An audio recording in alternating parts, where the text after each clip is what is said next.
right, so highlights of the UEFA Champions League game played last night.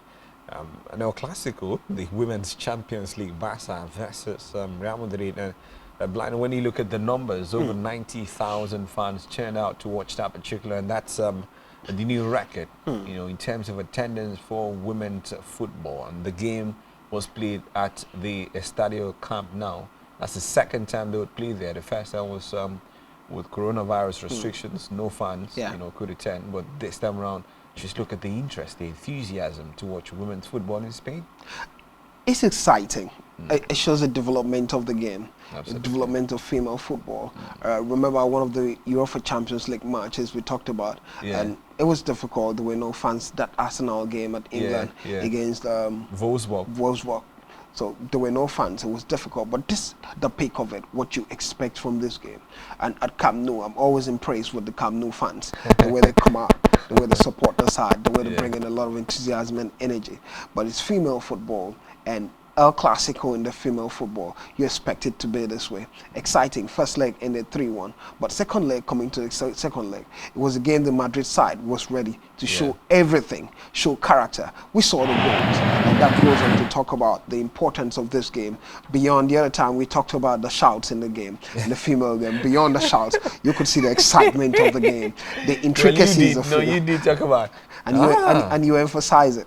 Yeah. Immediately when you heard the shout, you emphasize love it, you know.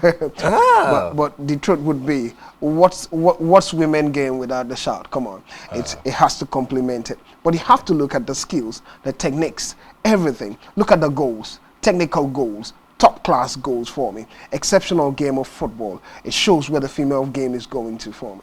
All right, now, you know, it's massive, but of course we're noticing something. Madrid formed just a couple of years ago.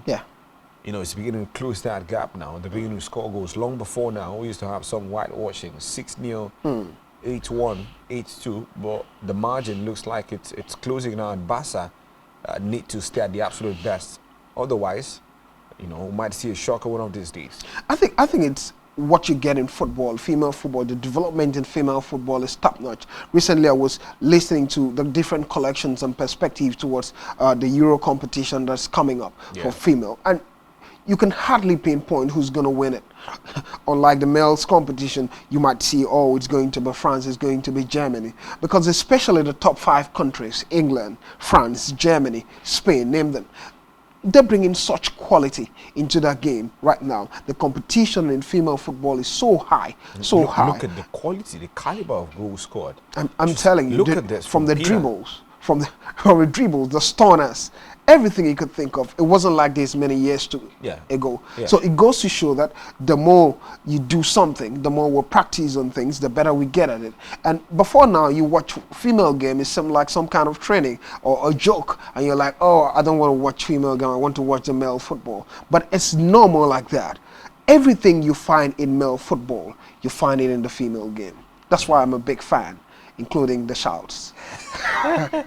This man is always quick to emphasize the shout. What's the shout again? You won't hear from me, Brian. Maybe you started it this time. Just a little. I won't give it to you. No way. Don't push the buttons. Not even little. No little for you. Don't push the buttons. All you need to do to get the shouts is to follow the female game the way I do it, and you'll be getting those shouts. This sounds like, oh. That's up to you. Like it wasn't me. It's up to you. Just asking. It wasn't me. It's up to you. All right. Now, PSG underline also progress at the expense of Bayern Munich. Ramoncha came off the bench to grab that extra time goal, which sends PSG into the semis of this year's UEFA Champions League. Well, Arsenal up against Wolfsburg to determine who wins that particular clash. The first leg the Emirates ended 1-1, and we're heading to Germany later tonight, Blyden. It's going to be a big one for me, very big one, especially moving to Wolfsburg. I think from a fan's point of view, it will be different. When you get to Germany, most likely we'll see the fans come out to watch the game because they have to support their teams. First leg was 1-1, and it's getting critical. Wolfsburg, such a big side, they've won it twice, and they want to win it again, get to the finals and get to the next level.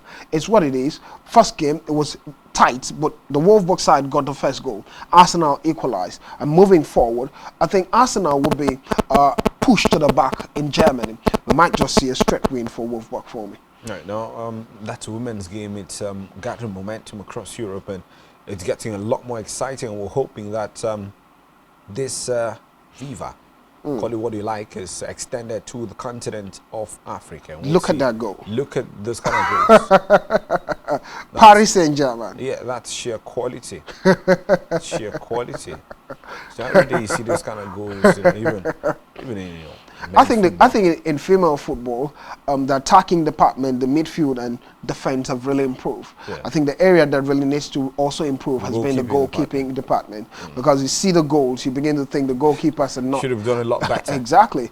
They're not of the classes of the strikers and the mid. Oh me. Maybe you should give credit to the strikers then, not really look at the goalkeepers.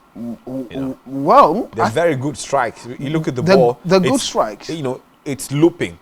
It's looping, and then with that, from that kind of range, blood, and even from the men's game, there's no way the goalkeeper would stay on his goal line. So stepped out a little bit because so it's closer to the action. So if it's a cross, you can easily punch it away, right? Yep, I'm giving the credit to the strikers, but I've seen the goals coming, the way the goals are coming, especially the stoners. And one way or the other, you have this feel the keeper could have done better. Keepers could have done a lot better. That's the story. Well, we're looking forward to more action from the UEFA Women's And the passion Champions isn't League. different. Yeah.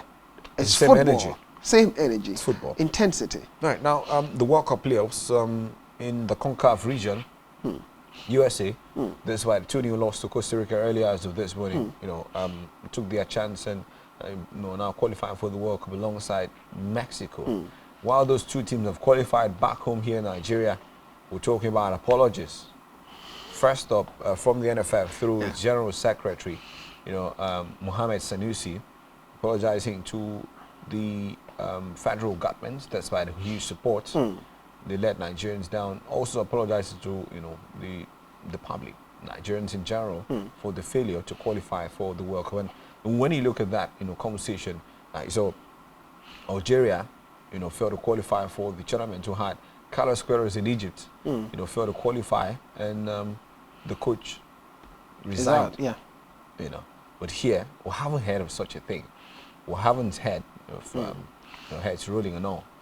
We still talk about people keeping their jobs and just keeping mute until the whole thing dies down. And when you look at it, it's even more sad that the likes of Victor Osimhen, Ademola Lookman, who just switched as a legend to Nigeria, up on rising stars like Samuel Chukwueze, wouldn't have the opportunity to play at the World Cup. They would have to wait the next 4 years, and you can't quite say whether or not they would be the peak of their powers then. Same story for Wilfred Ndidi.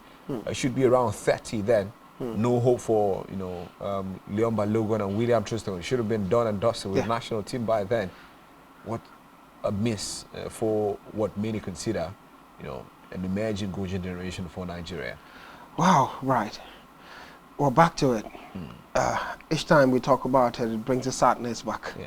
It brings the sadness back. Feels like it just happened last night. Yeah, I look at the USA CONCACAF region and their performances so far. I think the big names have qualified for the World Cup. Yeah. The USA had to lose the last game. But in Africa, those who deserve to qualify have. Qualified. The qualified exception would be the case of Nigeria, Ghana. Yeah, well, would you say that's that's the best Africa has to offer, and that would give us effective representation heading to Qatar League this year? Well, I look at the African teams. I do not have hope. I do not have hope of getting probably to the quarterfinals. I do not have hope. Why? Maybe. So, among the pool of teams that have failed to qualify, you look at any and think, well, they would have done better compared to I do not agree. I do not agree. I think the best we have in Africa have qualified. Have qualified so to the what does World that mean when you're having those suspicions as to where the highest an African team can go?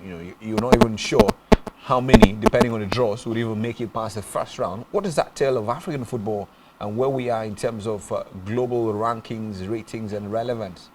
Well, I've seen African football before now. 2002, you see the way Senegalese performed. Yeah.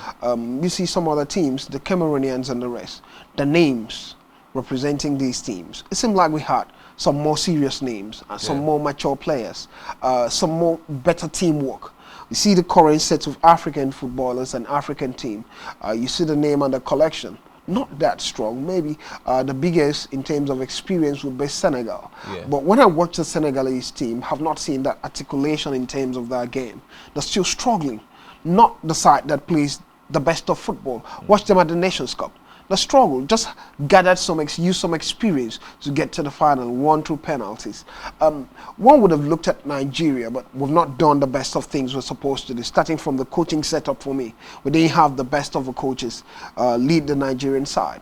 Not that for me, because I've had a lot of quarters, people begin to say the players are average for me. For me, they're not that average. Collectively, when you look at them comparatively to the African sides, Nigeria, we have a decent side. That's the side that should have been able to go to the World Cup. And probably if we had everyone available, should have been able to make a name for themselves at the World Cup, maybe a second round berth. But let me narrate to Nigerians' perspective. I think the biggest sadness would be the fact that you look at the quality of the side, you realize that we don't have likes for likes players, similar replacement. When one player is out, becomes a big problem for the coaches and the team. Wilfred Ndidi seemed like the missing link in this particular one. He wasn't available, and no one could replace Wilfred Ndidi. And that's got to be sad, you know. You look at team. You know, yesterday, you know, we talked about Gary Southgate and the fine job he's doing with the Three Lions of England. Yeah. You know, they have quality friendlies and they play friendlies every other time. International windows to make use of it and, you know, put together a run of 2-3 international friendlies. And with each of those friendlies, we'll have new names coming to the fore. You know, they're testing out players, so we're looking at like-for-like replacements. So if Harry Kane is not there, you're sure of having a Tammy Abraham. If Jadon Sanchez is not available, you know, Jack Grealish or Raheem Sterling is available. If Declan Rice is not there, you're very sure you'd have, you know, Calvin Phillips walk in there and get the job done. At right back, we're talking about plethora. You know, Trent Alexander-Arnold, you know, Kyle Walker, and the rest. But it's not the case here. Now, that has got to be an indictment on the NFL, because if we don't organize these friendlies, then no way the Super Eagles of Nigeria and the coaching crew would have the opportunity to test our legs and get others to come in and build depth in the squad.